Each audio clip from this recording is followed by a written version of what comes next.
So first of all, we'll be hearing from Councillor Michael Shittu on the Women's Safety Charter. That's an update on progress. Then we'll hear about the empty home strategy, and we will take those two before the break. Then we'll have a quick break, and we'll look at resident-led local delivery services afterwards. So if I'd like to ask Michael to come up and sit over here. And the purpose of this is a quick update from what we heard last year around this time.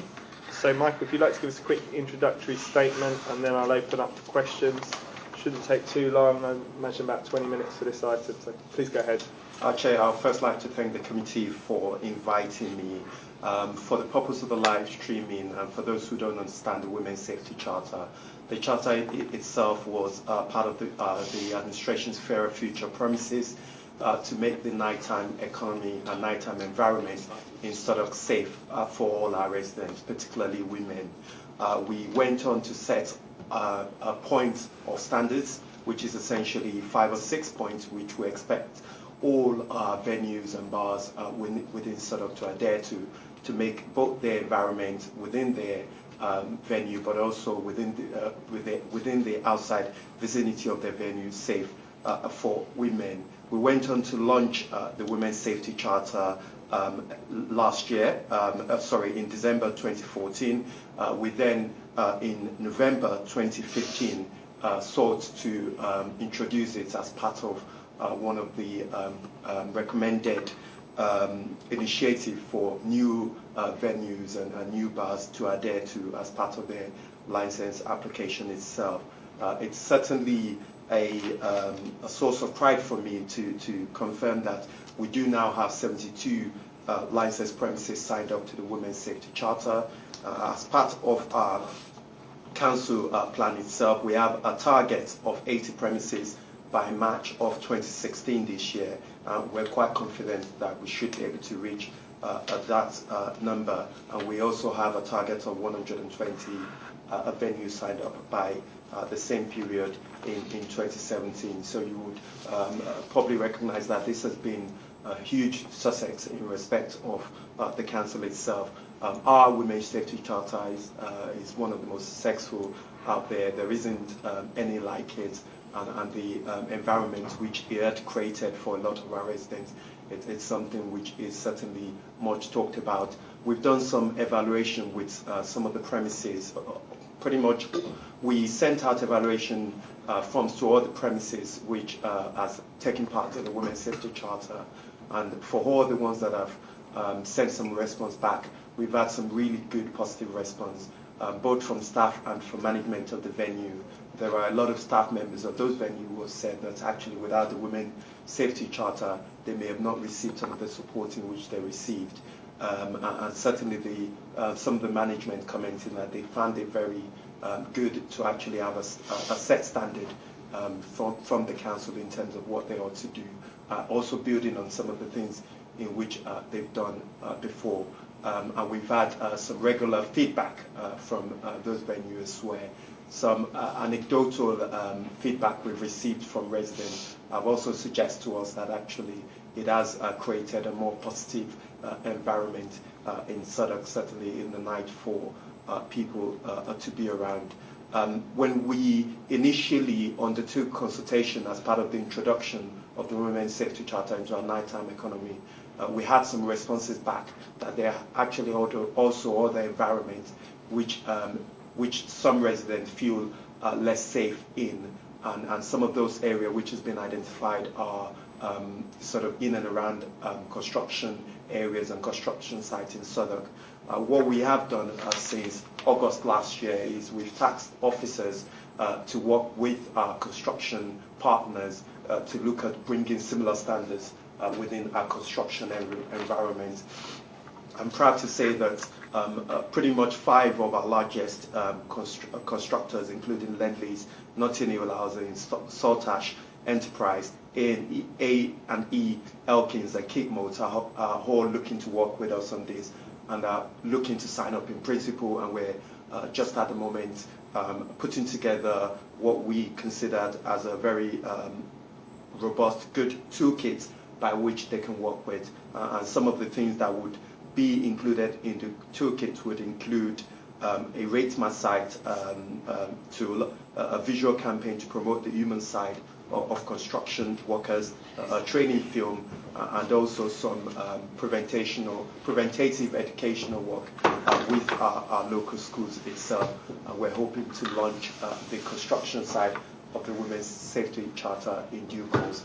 We're fairly excited by this because this is us moving away from the nighttime economy, which is what those who have tried to introduce the Women's Safety Charter has done in the past, but to also respond to the consultation and look at what more can we do in various environments within sort of.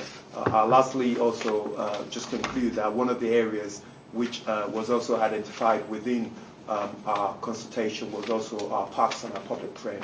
And again, that's something we're looking to try and work with in the future.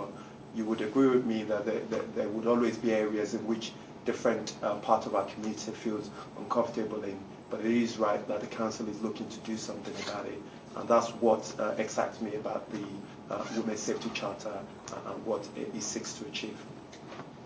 Thanks very much, Michael, and it's really good to hear that this is moving into the construction sector, and I hope that as that develops, you'll come back and give us more detail on that as it comes together. Certainly. I'm going to open up for questions.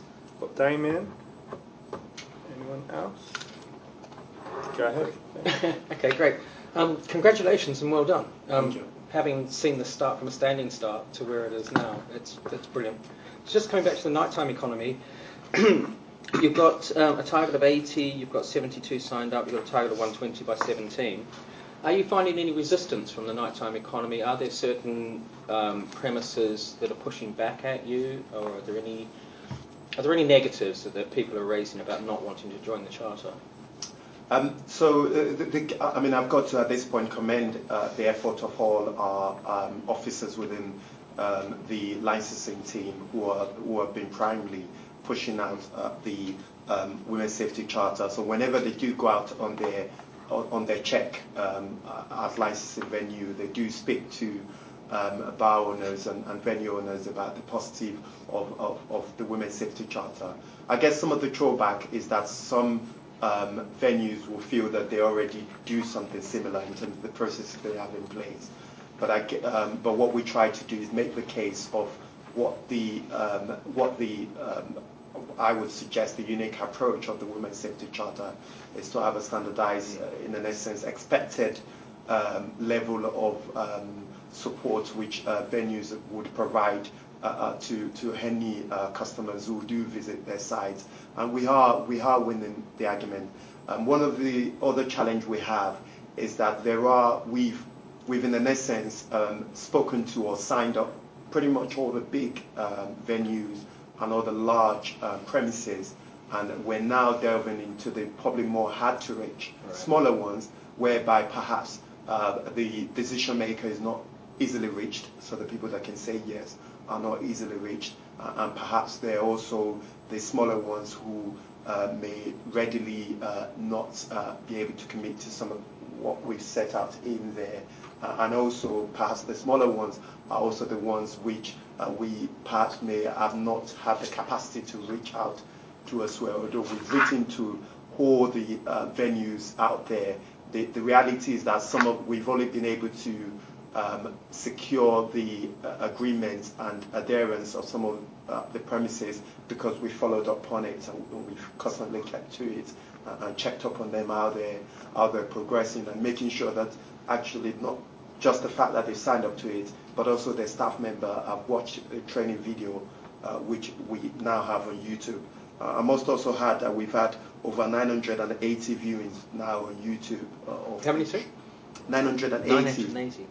viewings of the video on YouTube, which for me I think it's a very good solid numbers of those who are watching it, and we continue to promote it as a strong tool. I must also add that when outside councils have visited this council, one of the key things they ask for is to hear about the Women's Safety Charter and how successful it is. So we know quite clearly it's something we should be proud of and something we're trying to actually share our expertise in the way in which we've set it up and the way in which we're continuing to promote it as well. It's certainly a good partnership between officers working at bar owners, venue owners across, but also our partners within the police as well in helping us to achieve this. Thanks, Michael. And quick question on comms, really. So it's great to hear the work we're doing with the bars.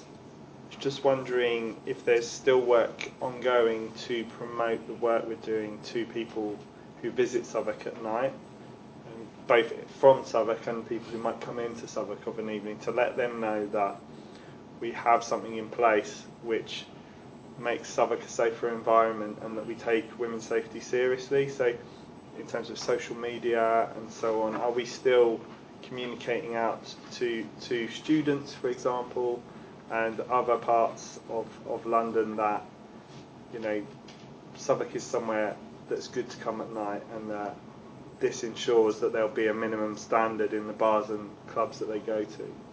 So one of the things we've requested of those who sign up is to make sure they display our posters, a very visible poster in a prominent place, pretty much close to the entrance of the venue itself, so that people can see when they enter the venue as they enter, and it's not kind of like put in a secluded place.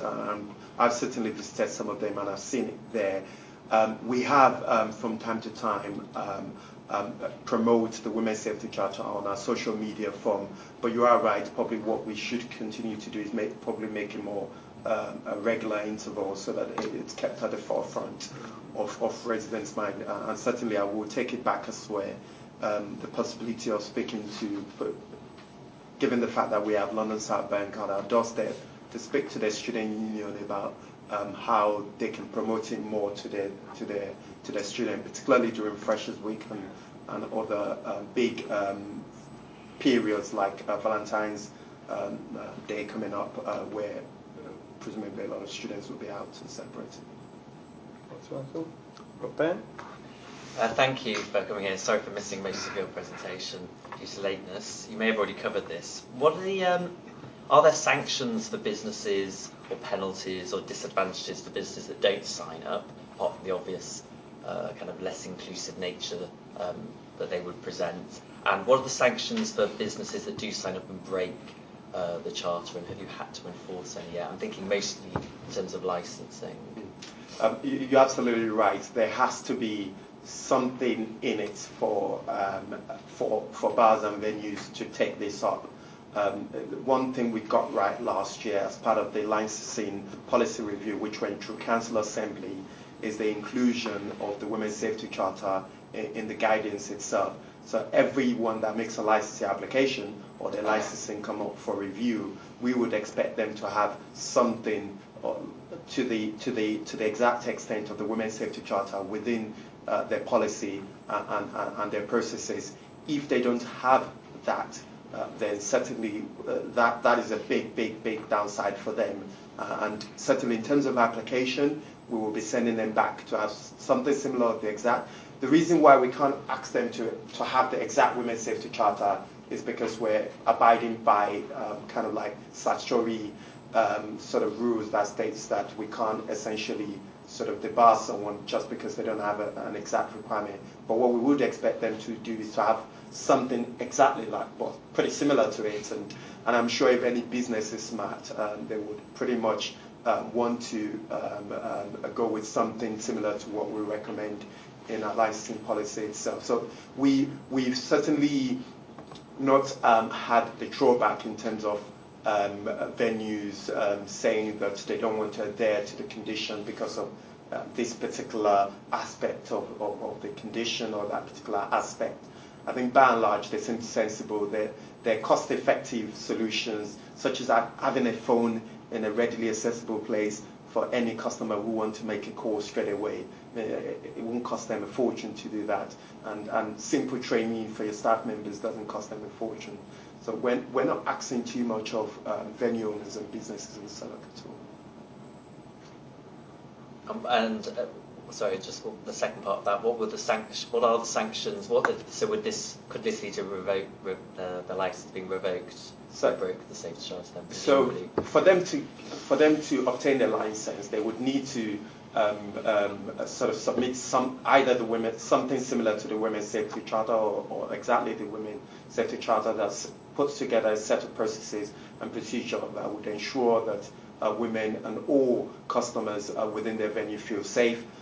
If they've already obtained it and they haven't signed up to the Women's Safety Charter, whilst we can't put them up for review because they haven't signed up for the Women's Safety Charter, whenever they do come up for review, either because of incidents or complaints from local residents, certainly we can certainly point to the fact that they haven't got it as one of the solutions to making the environment safer.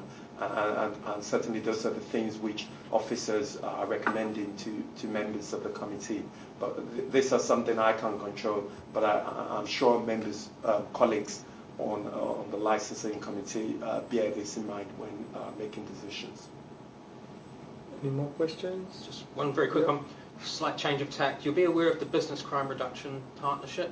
I was just wondering, because we've been approached by our local ward team about our local businesses being involved with that. Is that something that could integrate with the Charter and the requirements of the Charter? Is it a synergy, or is it something completely separate in your view?